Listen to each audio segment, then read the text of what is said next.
Today, I just want to talk a little bit about dream psychology. And the approach I'm going to take is a Freudian approach following Sigmund Freud, the famous father of psychoanalysis. Sigmund Freud lived from the 1850s right through to around 1939 or so. He was an Austrian doctor. He started off as a neurologist. He would then move into psychotherapy, and psychotherapy wasn't a thing when he began. So there's different ways of seeing dreams and dream psychology, but I personally believe that the most masterful one is the uh, dream psychology as portrayed by Sigmund Freud. This is his famous book. It is a big tome. It is around about 856 pages, 860 pages, big book, written 1900, The Interpretation of Dreams. And it's a really path-breaking book. I can't verify its reality because nobody can, but I think you can see anecdotally it makes a lot of sense. So basically, here's what Freud believes about dreams. And Freud basically believes as that a dream is a wish fulfillment. So what's actually happening, according to Freud, is that in order to fit in with society, we repress a lot of our the things we really desire, the things we really want. And there's also aspects of ourselves which might desire something that we're not aware of. We might have animosity towards a loved one and we can't deal with it. We might have a sexual attraction towards somebody that we can't deal with. We might have complex feelings. So often it's just in the, what he calls the unconscious. Today we talk about the conscious and the subconscious. Back then they would talk more about the unconscious, but the same thing as far as I can see. So that often there's things there which we cannot deal with. So in order to fit into society, we kind of have to squeeze ourselves or repress ourselves. So civilization is repressive in nature. And he talks about this a lot in Civilization as Discontent from 1915, I think it is. If my memory serves me correctly, might be say it's on the date. Um, so, but these desires that we have, so it's not necessarily what your ego desires. Yeah, you have a desire as ego, but there's also desires in the background. They're all trying to come out. And so for him, it's kind of an energetic problem. And you got to remember, he was educated as a neurologist. He did a monogram, a paper on neurology. He wanted to get into neurology, but he was told that he wouldn't have an academic future because he was a Jew and there was a lot of anti Semitic feelings at the time. So what he did instead was he went into psychotherapeutic practice, and there wasn't psychotherapy the way we have it today. And so he worked it out initially with a guy called James Brewer, and then on his own, and he came up with his own theories. And so he basically was always looking for an energetic model to explain things, which kind of reflects his training in physiology, the idea of neurons, which are electrochemical.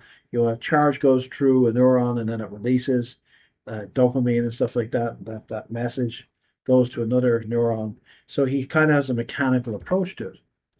So what are these desires? So these desires are many things which we can't deal with, but they energetically, to have a balance, we have to release them in some way or other.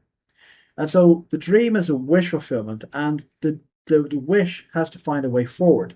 There's a very important aspect of Fry's viewpoint is a thing called the superego or inner critic. And the superego is a critical faculty developed early in life, probably by around 5, 6, 7 years of age, 8 at max. And it's the thing that says you're bad, you're good, you can, you can't, you should, you would, you couldn't. And it might be as in, an external vice, like you can't do it, or it can also be like, I can't do it. Depends how we interpret, but it's that inner critical vice. And so it keeps on repressing anything that is not appropriate. But those thoughts still have to find a way forward. And so there's two main ways that the thought will work. And it will work mainly through condensation and displacement. Condensation is where you take two or more factors in a dream and you put them together. And so you have like some aspect of the dream is representing multiple things. So one thing we have to understand with dream psychology, Freudian dream psychology, is that it's not this thing like it's a castle that represents wealth. It's a house represents yourself. It's the ocean represents emotions. Okay, it where you see a lot of these dream psychology books, and you just list off symbolic items, and some of those are fairly universal. Things like your teeth falling out, your hair is too long. These sort of things are often fairly universal symbols of insecurity. But what he would say is really your dream psychology is quite individual and it's based upon associations. So he used the free association a lot. As it's based upon free associations that are your associations. So one person might dream of a castle and it represents something to them, and somebody else might dream of a very similar castle but means a different thing. So what we actually have to ask the person is, what's the first thing that pops into your mind when you see a castle? And you kind of ask them, what's the first thing that comes into mind? The first thing that comes into mind. And so in dream interpretation, you have to see, well, what associations are coming up? Another thing that he says, whatever's in the dream represents something that happened that day. Now, it might link to something previous, but always link to something that happened that day. And so we can also ask what happened yesterday. And often we see that. So condensation is where we see many, many things combined into one. That's a condensation of like different characters, different people, etc. Uh, an example of a condensation would be maybe, for example, a person has their father is somebody that they love, and their father has a beard. And in the dream, they see their father with the beard. But their father's very nasty. He's not like he normally would be. I was thinking, why is daddy like that? But when they reflect on the dream, they realize that there's another person who also has a beard, who's maybe their boss, and they don't like their boss. So they're seeing their father, but their father's acting like the boss. So actually, this will be probably indicative that they're having some issues with their boss. They don't want to consciously deal with the issues with their boss. It's too upsetting. So they're blanking, they're trying to repress that thought, that anxious thought, that worrying thought they're trying to repress. But the thought then basically transforms into their father, who they love. And so they see their father, but their father's not their father. So that's an example of a condensation of two different people, which is metaphorical in meaning. Okay, it's metaphors, condensation, metaphor, multiple meanings. And so a dream will often give us many multiple meanings inside the dream. Okay, uh, so that's one way that we see condensation metaphor. Another thing we see in the dream is a thing called displacement. And displacement in the dream is basically where one thing is put onto another thing and another thing, and it's like it's making it less so. So, for example, maybe you have a lot of anger towards somebody, but in the dream you have anger towards your auntie who you love. But how does that work? Because you love your auntie, and yet why are you angry at her? That's silly. And that silliness is reducing it. So you're trying to find a way of not dealing with it. So this is displacement, where you're displacing. And this is basically called autonomy, where things are autonomous, where things are a little bit boring. So the official word for condensation, now I might mispronounce it, but it's Verdichtung. Verdichtung. Verdichtung. Now, I might be killing it. That's the spelling. Displacement is Verschiebung. Oh my God. Vershiebung. Okay. So he's given an example, a very good example here of both condensation and displacement working together. Will be a dream that Freud had, a patient dream, where he dreamt of a patient called Irma. And in the dream, he sees both Irma as representing several people. In some ways, Irma is Irma, in some way, Irma is somebody else. And that is representing the condensation of metaphorical meaning. We also have, in terms of displacement, uh, in that dream, let's see, in that one here. In this one, Irma had some physical illness, which she didn't really have. And this was a way of dealing with certain anxieties which Freud himself had, which were holding him back in some way. So, a nice picture that might describe the issue that we have in dreams. I'll just have a look here and see if I can find it. Yeah, these are nice. So we have here, see it? Pictures here. So if we have a description here, um, yeah. So basically, you're having the the disagreeable thought is coming up, and it's finding a way of it attaches itself to an innocent thought and finds its way back into the conscious mind. So there's various structures in the dream according to Freud.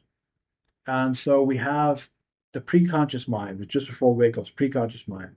And the mind does a thing called secondary revisioning, whereby it deals with different aspects and cleans up different aspects of the dream. So, for example, you might have a dream that a tiger is chasing you, and you'll find it not that fearful. But actually, if you take this seriously, that dream is actually far more vivid. But your secondary revisioning tones it down. It's only a dream. But actually, it is more close to that reality when you're actually undergoing the dream. That's an example of this. So basically, what's the function of the dream? The function of the dream is to deal with all those things we're working through. We're constantly dealing with different issues, stresses, anxieties, fears, and what would basically be called psychological complexes. So the dream allows these things to come and rise and express themselves. And so dream interpretation is about understanding that there's a lot going on. In general, dreams are mainly anxiety based. Now, sometimes we could say a dream is basically a cleaning dream in the sense that it's just getting rid of all this impressions because we have so many impressions every day. It's just kind of cleaning the brain, cleaning the memory, and often very busy dreams are just cleaning impressions which are which mean left on your central nervous system basically. You're just cleaning it out. It doesn't really mean a lot. But the stuff that means more in the dream is the different aspects of it are going along. So how can you understand that? The best thing to see, for example, if you want to interpret your dreams, is to keep a notebook by the side of bed. And if you wake up in the middle of the night to say urinate, for example, or first thing in the morning, don't criticize, judge, just try and remember the dream without any criticism. Don't hug your wife or your husband or jump out of bed. Don't do any of these things. Just try and remember because very quickly there's a shift in conscious awareness between sleep and awake. And if you just suddenly jolt, you'll forget the dream. So the best way to remember dreams is to have a notebook and just jot down a few points very quickly. Then you use free association when you get a chance to think of, okay, I saw a castle. What do castles mean to me? And just the first thing that pops into your head. Okay, so castle might be big building. Castle could be history. Castle might be wanting something. Okay, castle. We went to a castle last year. Little bits and pieces. So you jot these things down.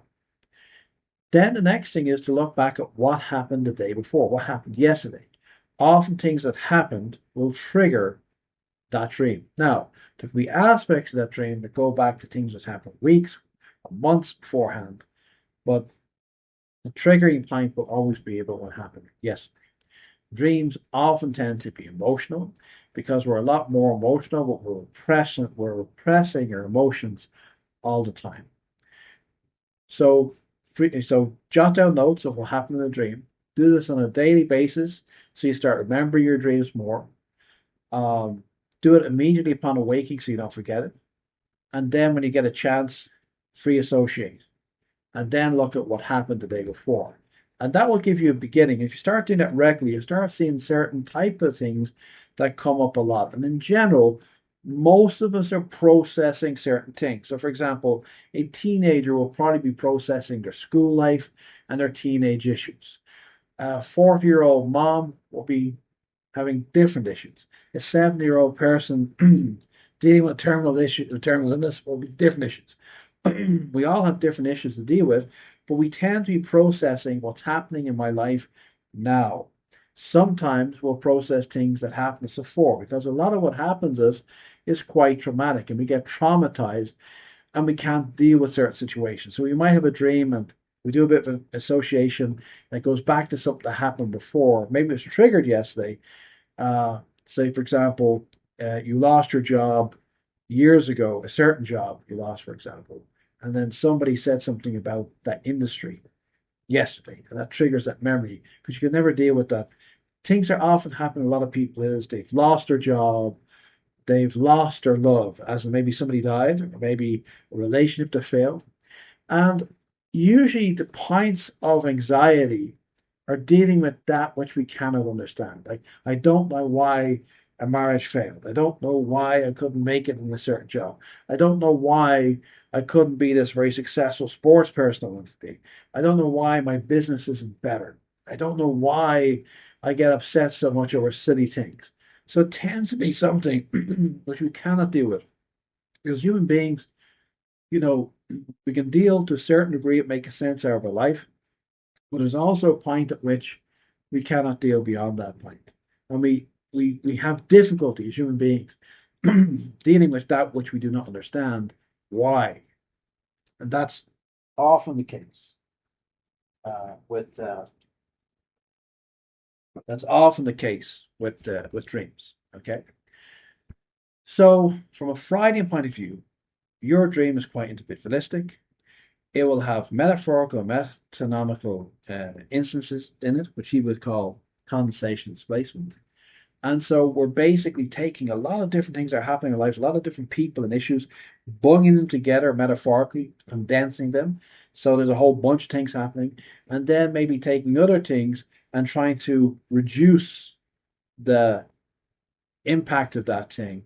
So it's easier to deal with, which is displacing. It's less important, doesn't matter. I'm trying to, you know, drift it away somewhere. So when you actually take a look at dreams, what you really find is that we are actually very emotional, and we have, as human beings, we have a lot of complex thoughts. And some of those thoughts are to do with our own lives and things we can't solve. And also some can be quite eschatological in the sense of trying to work out the meaning of life or why things are the way they are. And so there's a lot of complexity in dreams. And some of it is telling you about an issue that you're having today, and some of it is telling you about bigger things where you're trying to understand maybe the meaning of life or why things are the way they are, or maybe coping with grief or whatever it is you're trying to do. So if you really want to, and I'm not saying it's the only form of dream psychology, this is Freud's viewpoint, a little bit mechanical perhaps. But what I like about it is that it's understanding that we're repressing our feelings and we're repressing our thoughts, and we don't necessarily know what's going on deep inside us. So if you look at a movie that came out a few years ago, and the second part came out recently, which was Inside Out, you have these little sub personalities in this girl's head. That's a good representation of what's going on inside of us. We have these sub personalities and these different thoughts and feelings. So sometimes we are repressing things which we do know, as in, I'm really thinking it, but I don't want to think it. But often we're repressing things that we don't even know. They're completely in our subconscious mind. We're not aware. And if you look at things like therapy and psychotherapy and growth as a human being, a lot of it is about bringing from the subconscious or unconscious, as Freud would take it. And as you become more aware, things will you start to become aware of things in your subconscious mind, and they start to become conscious. And then you start to have empowerment, because Carl Gustav Jung and Jungian analytical psychology will talk about the shadow. And the shadow is pulling us. It's those things that we cannot see that are pulling us. And so the more we can get them into the light, we're never going to get everything into the light. So basically, dream psychology, Freudian dream psychology, is understanding that we're repressing, and so we're dealing with these many things. So if you want to try and understand your dream, try and understand it from the perspective of condensing, which is these metaphorical meanings, and then that you're also displacing. You're trying to make things which are maybe quite painful look less painful, and you're trying to then also put different characters together. But your symbols are going to be different from somebody else. But if you start observing your dreams, you will start understanding your dreams. And it takes a while. You probably have to give it a month or two. If you do, you find it's quite useful. You will never fully understand everything in your dreams, but you'll start getting some idea of what you're working through as a human being at a deeper level, because everybody's working through some issues, trying to deal with, handle, make sense of what's happening in their life. Don't take dreams literally, they're not literally true. Don't just buy a dream psychology book and think that's it. Try and become aware of your dreams and symbols that are in your dreams. And also, symbols can change. What was a symbol years ago might be a symbol today. And some dreams are going to be complex. And sometimes you'll have, for example, if you have a repetitive dream, or you have a dream whereby if you have a repetitive dream, pretty much you're not dealing with something. Or you might have a dream and say, wow, I dreamt that same dream 10 years ago. Then again, you're dealing with some issue that you had, that same issue in the background. So basically, we are the most complex beings on this planet. Apparently, when we're sleeping, our brains are very active, and we're just processing so much stuff.